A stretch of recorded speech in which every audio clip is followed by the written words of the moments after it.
Sundol karo Ratu Tembung. Lah apa ya wis? Bener. Ora apa-apa. Apa? Kene. Iya. Iki mau kaya awake dhewe kecoban-coban cempaka kaya sing suwakul gedene. Pemahaman 16 tahun lho kan malah ana suwane bobo ngomong kali. Masake Atma Jogotrane. Tur bagus sing tanpa cacat. Yang tentu. Ya kaya ngene iki ora nggon karo panjenengan kita tansah tirakat. Tansah nyuwun marang Gusti kang akarya jagat. Senajan karo panjenengan ki ora pinanjenengan nurut, ananging aku diwenehi. Diwenehi wektu supaya aku bisa ngrasakake dadi wong tuwa kaya liyane. Bukan ngene ya. Iya, Yen kawane dhewe sentuh putra titipan monggo Gusti kang gawe ana dalan sing bisa berkomunikasi sing lain Surabaya bangsa. amin. Bener. Iya, Kanggo njogo keselamatan anakmu. Yen lelak rikala semana lahir bareng angsuting sang Hyang Surya kena diarani Juremani. Ing papat kene amrih selamete awake dhewe sak kloron. Wong sing duwe anak monggo ing papan kono duwe reket utawa duwe sukerta. Kuwi kudu tuwa-tuwan gandeng ing Nusantara Jawa. sak krungu pancen kaya ngono. Yen ngono, ayo ing papan kene perkataan organisasi padha nglampur aku aja nganggo jejuluk kentul wonten. Banjur Kabeh kakang ing papan kene pun kakang bakal dijuluk kaki-kaki yang disampun ini. Kalau disebut salah pun kakang bakal dijuluk kaki lebaran siatu tak wayang tetenger. Iki, oke.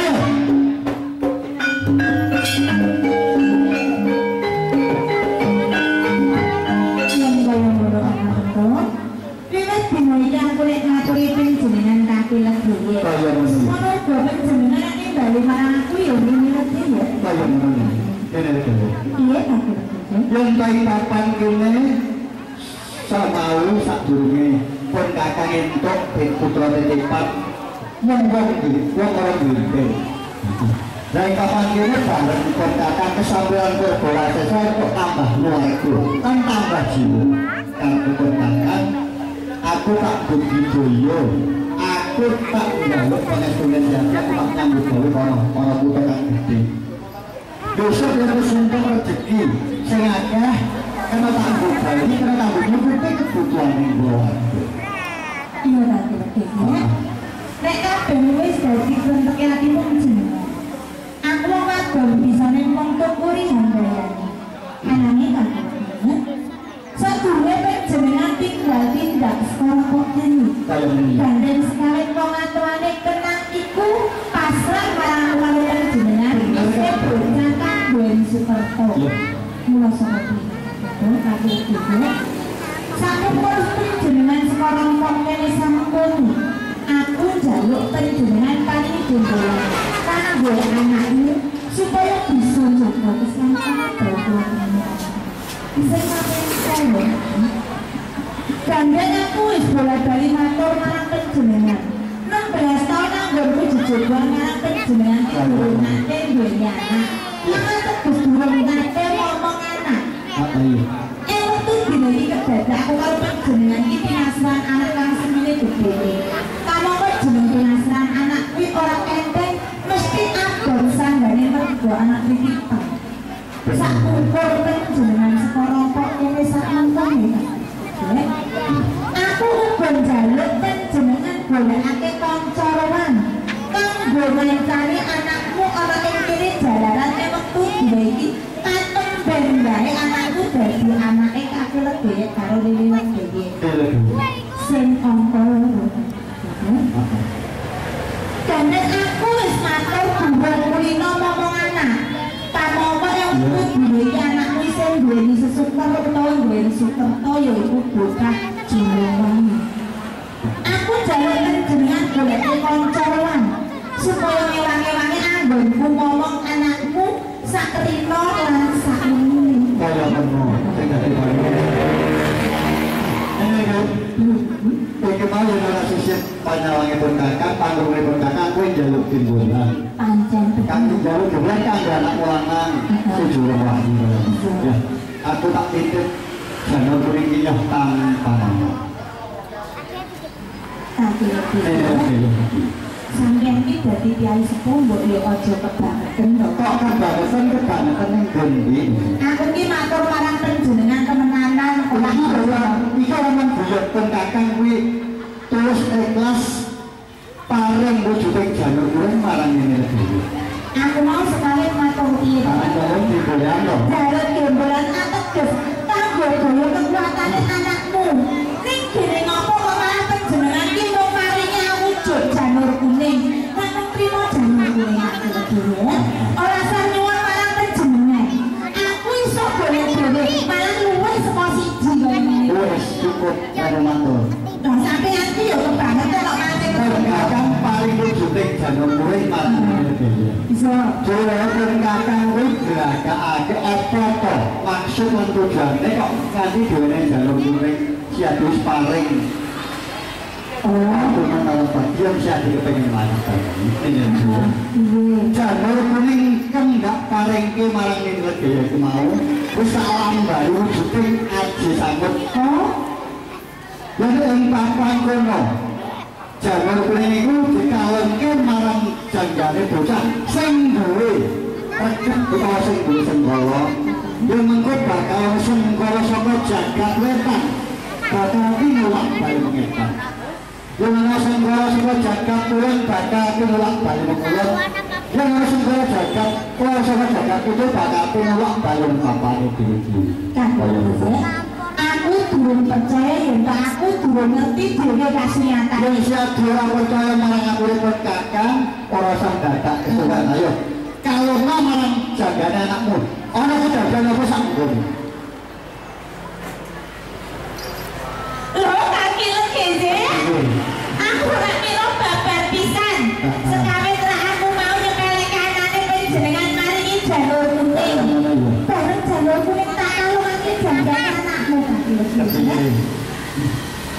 Pasuryane anakku lanang saya semlorot, saya mencorong, saya tambah baguse ora kaya minyuni tak. Aku percaya sak. Iso. Kakang wis standar. Sok-soko jabang bayi sing duwe reget sing duwe sengkala. Yen kinalungan janur kuning yen ngapun pindhaning Bathara Kamaja sing ngejo lantaran jagat raya. Yen Palestri dekane kaya bekare pemarate sing ngejo. Umpama aku dijaluk ngono piye? Lan Sriyadi aku tak takon. Aku kok yen sing kalungan janur kuning kuwi kayane bisa ayu yen wadon yen kakek bisa bagus. Iki bocah sing duwe sengkala utawa sing duwe apa biyen rikala siap dilahir kaya barengi sengkala. Apa duwe tunggal? Ora. Lah tunggalmu piro? Tunggalmu 7. Tunggalmu 7 iki jenenge bocah lahir kontangane butuh Pandhawa 5 butuh. Ora ana Pandhawa 7 ya ora apa. Lah umpama dikalungi janur kuning ngono ya tambah ayu. Nek dikalungi janur kuning ku apa? Nek dikalungi dadu tebu sing saka pasar kene. Sampean ki lho. Mesti gawe suku lho. Piye si Adius percaya kanane anak kula. Ngene ya. Papan kene iki mau anakmu baru wis kinalungan wujuding janur kuning sing sepisan. Kang kapindho nilai bayang jaluk kancara lah. Ya. Pun kakang eling marang pasyaning Gusti kang akarya jagat. Rikala anakmu lanang Aditya Yuan Azil Mahendra lahir saka garwane ibune duwe sedulur papat 5 pancer. Kan kenegarane kakang kawah Adi Aryani. Dheweke maujud daftar alus. Wong siadi njaluk kanca luwak, ayo. Rewang-rewangan memuji marang Gusti kang gawe tak cepane, tak siji karane sedulur papat 5 pancer. Sophia amarah Allah Ta'ala. Sophia amarah Allah Ta'ala. Rapai papan kene.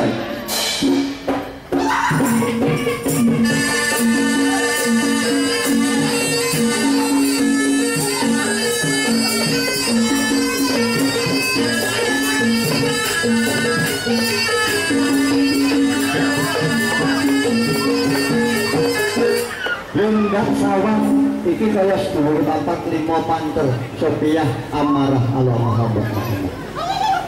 Biar bocah bagus.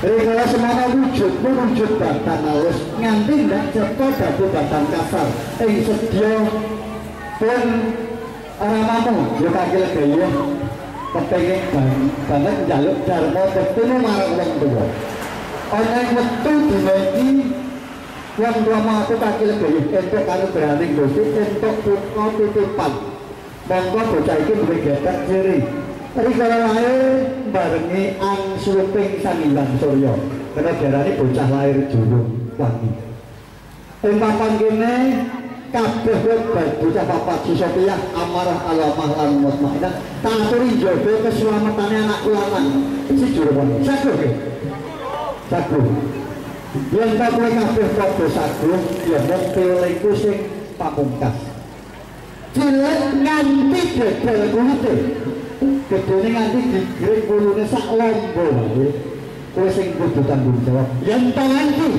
kowe nglewake sing dadi dawuhku ing papan kene aku bakal paring paukuman utawa paring midhone marang kowe kaya ngono nggih saguh yen kowe saguh ing papan kene aku njaluk pamit njaluk pangestu muga-muga lakuku bisa selamat ora anakku Joko ngene piye panjenengan saudanane ora pati ngopanter kanggo jogo bau iki wonten anak lanang sak menggone ya pun kakang njaluk pangestu tak njaluk pamit aku tak budal nyambut gawe Tolong kemana penjenengan ojo suwe-suwe anggone penjenengan ninggal rumah iki mengko lintut sabi ngaku silakan sekali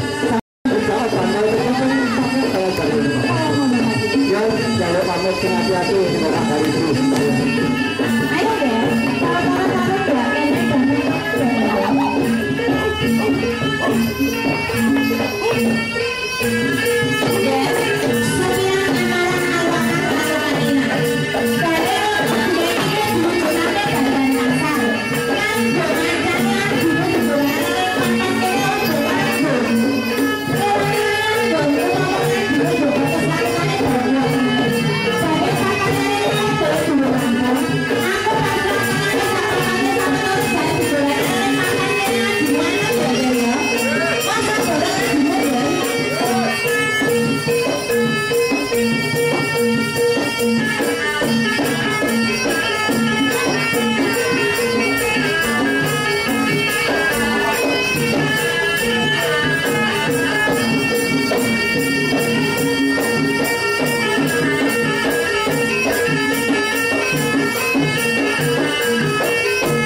dan sembilan amanah ulama lan mutmainah saka pemungkuran ke aku krungu kowe sak papate padha kate kula padha tetake seneng ing kainan iki sekawis aku pasrah marang sak papate supaya jaga aku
Orang-orang kepengen jangan kejadian anakku si Jurawangi murka sama mama.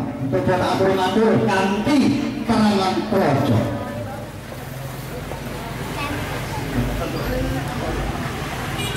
Sophia, kono ing papan kene kowe nandhakake yen kanggo menjaga keselamatane anak lanang ilang saka omah. Kondo kanthi bloko ora-orane yen kono apa bakal tarik dukunganku. Kanggo ngono, kepiye bocah bagus. Kepareng kaya matur panjenengan. Ayo, kanggo kawula jadi adik wasi jaka. Lalu wonten atas sampai saya yang ketinggalan wonten dari sampai wonten muncul ada kurang dari dari rumah mau ada jurat mau kesing wani dalam ya saya anakku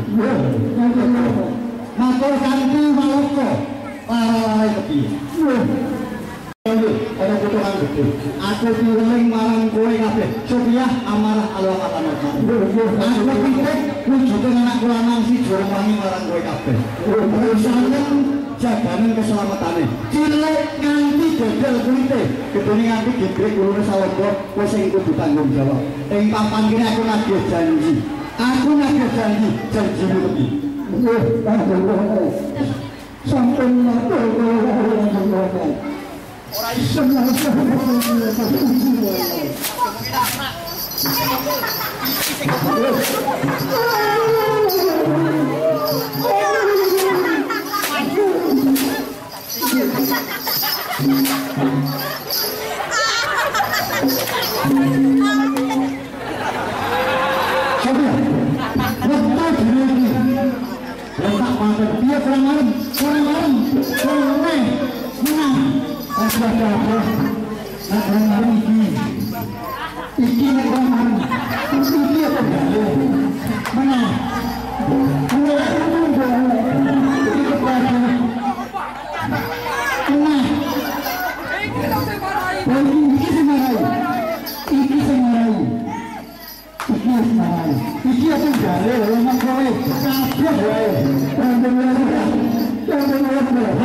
iki aku jalan tanggung jawab santu itu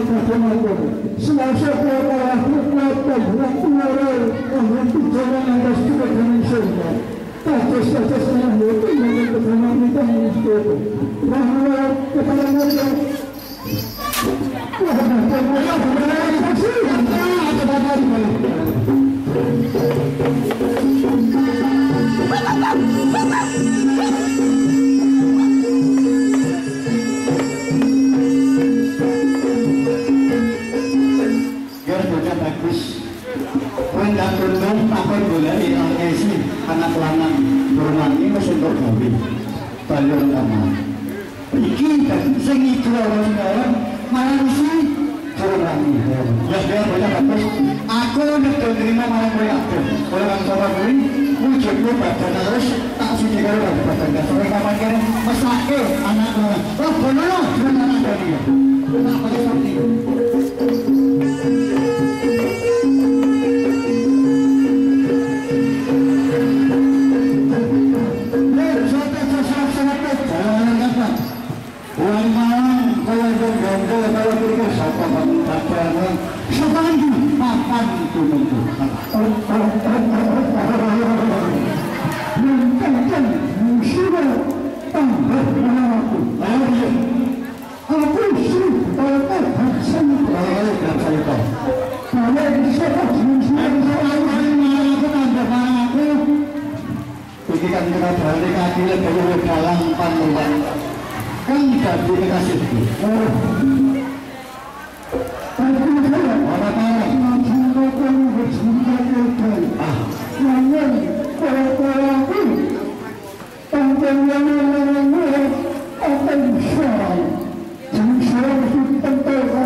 Muhammad Ali yang menguasai Ibu Ali.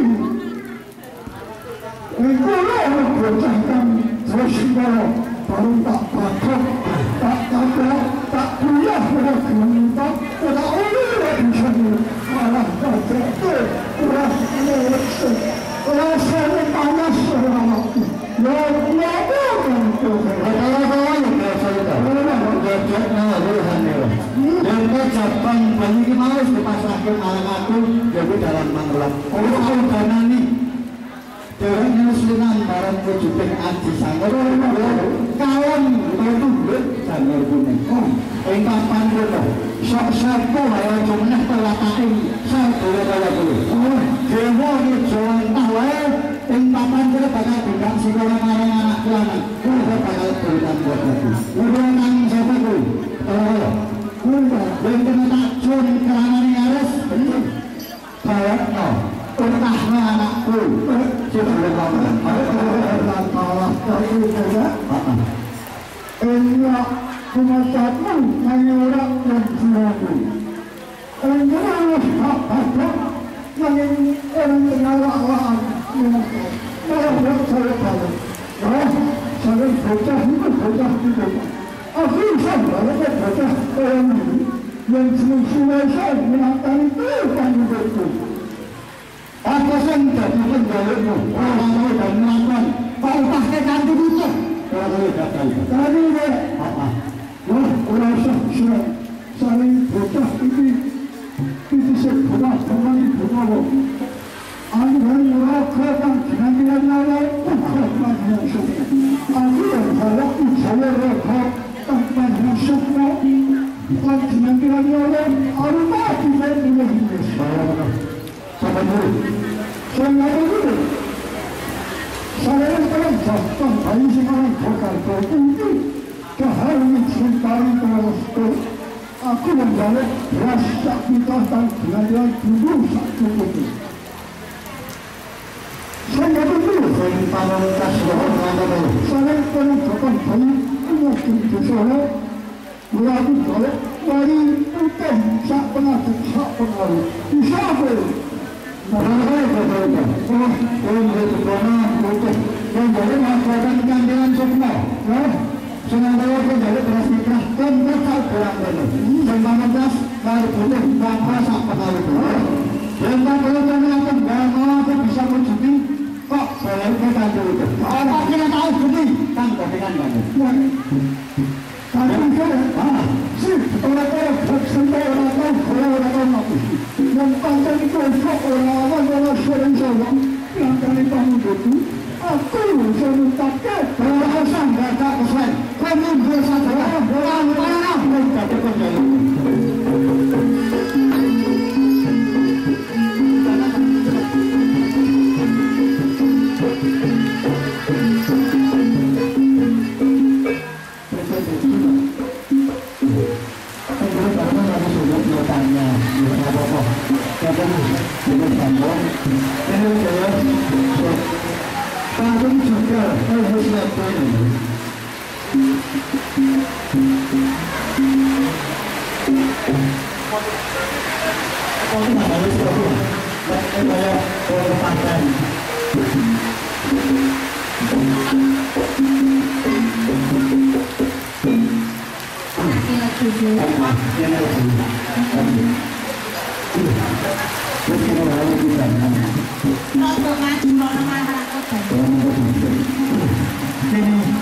nanti perkakan wani berkarkan bagi sekali jalanan perkakan mas antuk tahu kaki lebih penjenengan kau durungan hatiku orang kok perkakan ini nek penjenengan iki lho sing tok gawe penjenengan wis bisa balekake anakmu dan kau pakai sepuluh jatuh ini ya kita nak ulangan si jurungannya harus masuk dan saya bilang kesalahan si jurungannya ya Allah Gusti memang bisanya apa ora Len? Loh, tapi saya jangan ikut orang bidan itu mending di rumah ingin makan gaiman kaki lebih buyan sama kalau bayaran bonbon rasanya iki anakku wis bisa bali ning tangkonku. Teges aku karo panjenengan ora bakal napa tiba saka wong aku. Kaya mawon. Tembak panggilnya bareng dengan terus lakukan Bali, aku ruang kok ngomong dengan banget guys. Kalau jambia orang kalau ke rumah kok saja aku kamu kan banget. Tidak hal-hal. Kalau mana ya?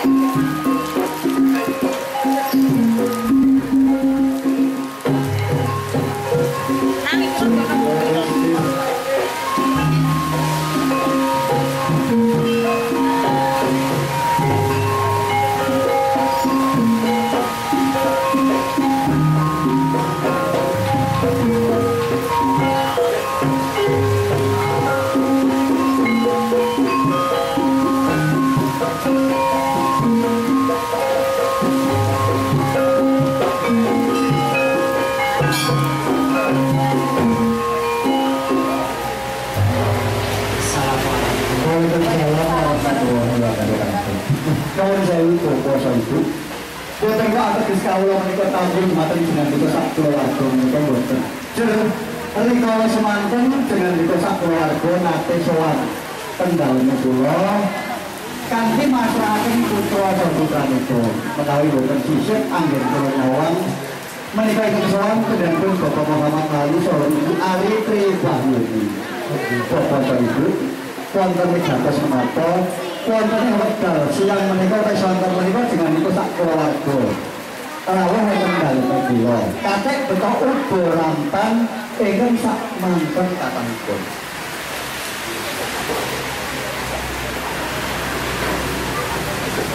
Itu selalu itu ajeng itu selalu kedua. Baju itu betul ini. Betul berambil sak mantan katangipun itu dengan kangge dengan orang tak bisa. Mas turun mas, bapak tahu apa sih mas? Kalau orang kepala itu ya, bapak saya itu. Kandung dengan itu sampai terang terwakil daun pun, betapa berambil semangat kata itu mereka damai berbunga, tetapi terus putranya dengan sehingga kalau semua dibuat barengan dengan Allah. Atau itu Pak, dia nanti kalau samping, kan nanti kalau aturakan putranya dengan sak kota itu. Ini lagi ya.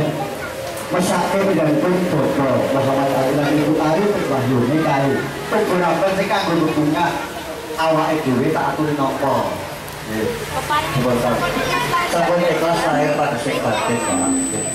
Ya wis ikhlas lahir pada nggih. Sembah dulu ning Kang Bapak Pindah.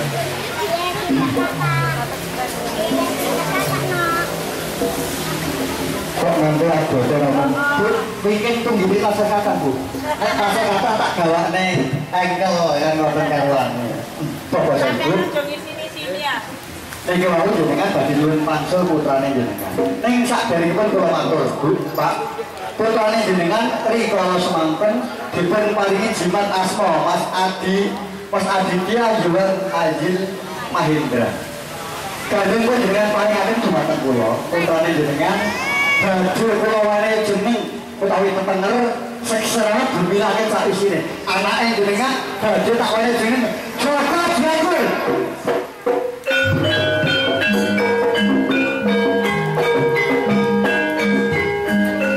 Putrane jenengan tak wane jeneng Joko Jangkul. Ame selamat kantos bimbing kakek ninang-ninang tempat tubuh. Lah, nuwun sewu, komet.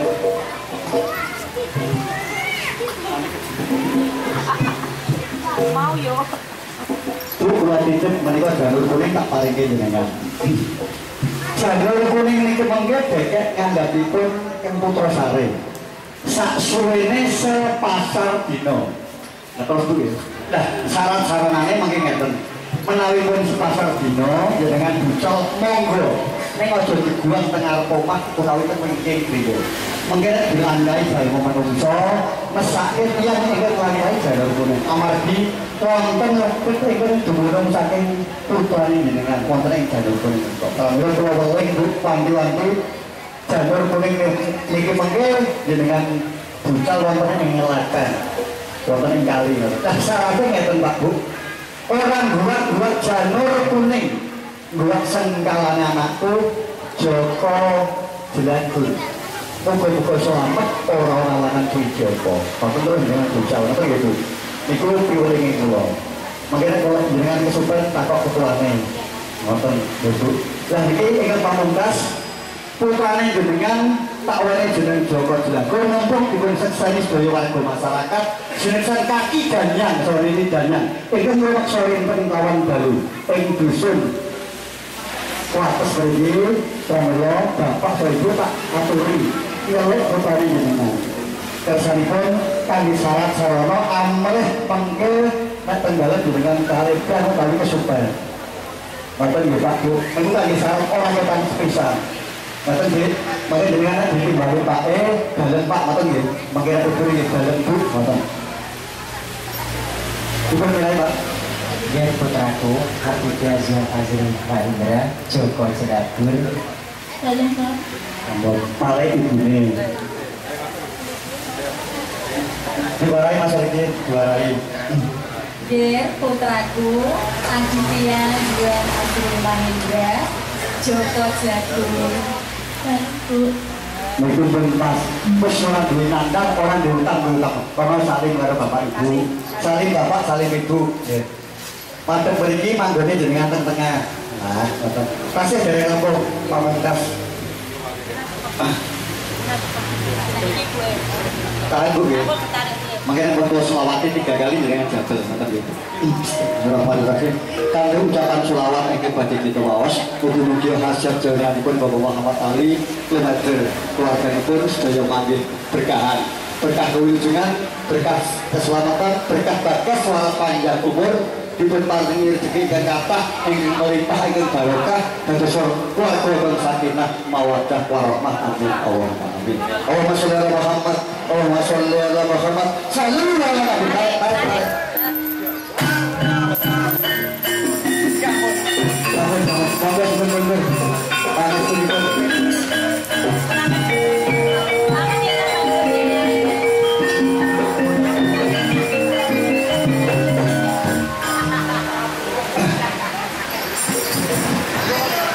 Dalam santai tahu. Orang papan kene wis dadi watak wonten iki ya dalam bahwa Rani, yang tak sakit, yang jari yang tadi janji, yang tak sawit, yang jari tebusan wujudnya orang gosok mau, beras pitah sak udarang mana, ugamanya juga sak pengawet dulu. Papan kene yang tak bisa nyawang sawangan, sawangan rogo, kakak bilang, wah tambah.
Thank you.